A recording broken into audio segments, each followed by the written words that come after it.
got shot. With what? In and out. Huh? I said I called. Oh yeah, I mean, that's it. It's gonna blow up. Like, we seriously should back up. It's got a full tank of gas and meth. And meth? And meth, yeah. Well, that's my fucking car. Or what was left of it.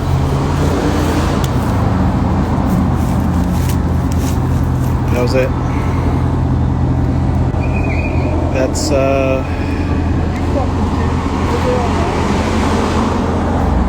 That's nightmare. On the wrong side of the fucking highway. Yep.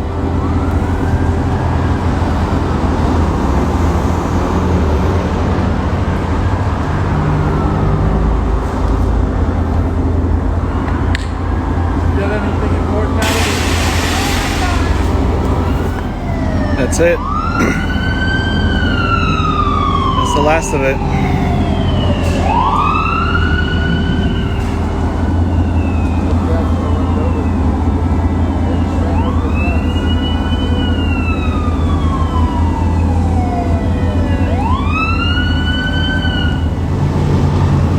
I wasn't even dogging it, man. Dude, and what's crazy, I started to see hella sparks hitting the ground. I was like, who's smoking? Who's smoking? I thought it was me. I thought my fucking radiator hose fucking popped off. All I needed was a fire extinguisher. Yeah, that's all. That's all I needed. Fire extinguisher. I would have been fine. Yeah, I'm good. Everybody's good. I wasn't racing. I wasn't doing anything. I was just driving. I saw a bunch of fucking smoke coming out, and next thing you know, my car's burning up. It was still running. Everything was running perfectly. There was absolutely nothing wrong, and I don't know. I saw some liquid leaking, and the car caught on fire. I could have stopped it if I had a fire extinguisher. It was a very small flame, but you know.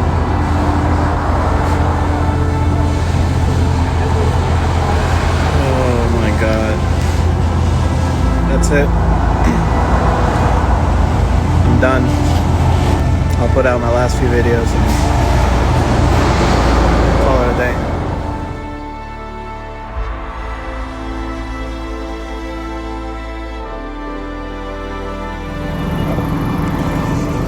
So this is what's left of it. Somebody rear-ended you and made it? No, they had to pry it open. Yeah. So here's what's left of nightmare. Truly has been a nightmare.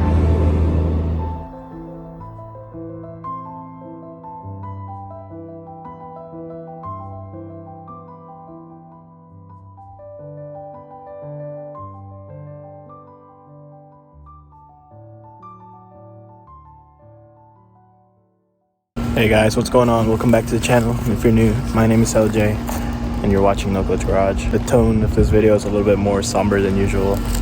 So you guys can see I'm at EuroMpire, and last time we were on the backside of EuroMpire, my motor had blown, and unfortunately this time my car burnt down. I know you saw the video at the beginning of the clip at the beginning of the video, and that was my car. So unfortunately it burned down. The damage is total. It's a total loss. I can't do anything, you know, to save it. But I came out essentially unscathed. I mean, nothing happened. Let me show you the damage, and then we'll talk a little bit about how everything happened. So this is the side profile. I was able to get the hood unlocked. Yeah, everything pretty much, the fire started at the bottom of the car somewhere and just came up through the front, actually through the back of the motor. So there was nothing I could have done to save it. If I would have had a fire extinguisher, perhaps I could have saved it, but you know, those are what ifs, and unfortunately I couldn't save it. So on this side, pretty much the same thing. The interior is mostly okay. There are a few burn marks here and there, but for the most part, a few of the things are fine, and the back of the car is fine. No real damage there. This was a nightmare, and I guess the nightmare's over. So it really sucks that this happened. You know, it could have happened to anybody, and the worst part is that it happened out of nowhere with no real reason for it to happen. So what happened is that I was driving. I was actually on my way home, and I was just driving normally. I had a group of guys with me that was cruising. They were cruising to another spot. I was gonna head home. Just driving, and out of nowhere, I'm just doing, you know, like speed limit or like 80 miles an hour, whatever, down the interstate. And out of nowhere, I saw like smoke engulf the cabin.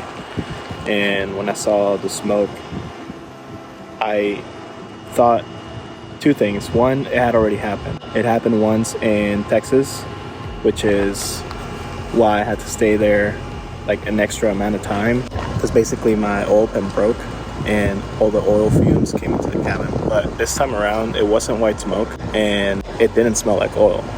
So when the smoke came in, it was black, and it didn't have like a particular smell except for like a burnt smell, and I knew something was wrong. So I pulled over. When I pulled over, I looked down to, you know, like that side underneath, and I saw that there was like some sort of fire going on. So I went over to the other side so I wouldn't be on the interstate, and I looked underneath, and I saw sparks and a flame. And shortly after that, I saw some fluid dripping. As far as what the fluid is, I really don't know, because the location of the fire was really weird. It was like right underneath, right behind the motor, right near the transmission. I really don't know what the fluid was. It wasn't gasoline, or at least it didn't look like gasoline. I don't think it was oil. Pretty much the whole week before this happened, my car was down. It was on the lift, and I was waiting on the turbo kit, the replacement turbo kit, to come in. There was no signs of leaks anywhere for any of the lines, fuel or oil or coolant, anything. I went through the car with a fine-tooth comb, you know, just trying to make sure everything was okay. I popped like half the motor apart, just checking everything, and there was nothing out of place really. As to why like this happened, I really have no idea. I've had people ask me like, what happened? It's like, I don't have an explanation. Like, I don't have a good explanation. I'm over here racking my brain about like what was, like, what could have possibly ignited and done that. We cleaned out all the oil. We cleaned out, I mean, everything. There was absolutely no reason for any fire to start. Now the other thing is, like, it could have been electrical, and the only logical explanation at that point in that location would be the starter. But as to how the starter would have sparked and ignited, I have absolutely no idea. So, you know, at this point, unless I get under the car, which is gonna be really hard to do, and look, not really gonna find a good reason for it. But I'm pretty sure the car's gonna get totaled out. I mean, let me rephrase that. The car's gonna get totaled out. It's sad because of all the time and effort that I put into it, but at the end of the day, it's just a car, and I came out on top. You know, I came out without a scratch, and just a little bit of trauma just because of the events. Like, watching your project burn to the ground is not the best thing you want to watch ever. But it's the end of a chapter, and we'll continue with another build. I don't know if I'll stick with B58. I probably will, but I don't know at this point yet. Obviously, I didn't lose the knowledge just by losing the car, but I know that, you know, the car being the focus of the channel is a big deal. But we're gonna move forward from this. This ain't gonna stop me. Stuff like this happens, especially to us car guys that are constantly building our cars and stuff, and we'll see. As far as I'm concerned, everything was in order, everything was fine. No real reason for it to catch on fire like that, so it's just a shitty situation. But yeah, I'm not sure exactly when I'm going to be releasing this video, but the videos that I had I'll keep releasing those, because I still have, you know, MG flasher videos and all this other stuff that I wanted to put out. But anyway, I just want to give you guys an update. Sadly, the car's gone, and we'll see what the future brings, what my next build is. I'm sure I'll make it worth it for you guys. But anyways, thank you for watching, and thank you for all your support throughout the course of this build. We'll be back, and we'll be back even stronger if I decide to stay with the B58 platform. I already know the do's and don'ts, and you know, we'll do it right this time from the beginning. But anyway guys, thank you for watching, and I'll talk to you later. Bye.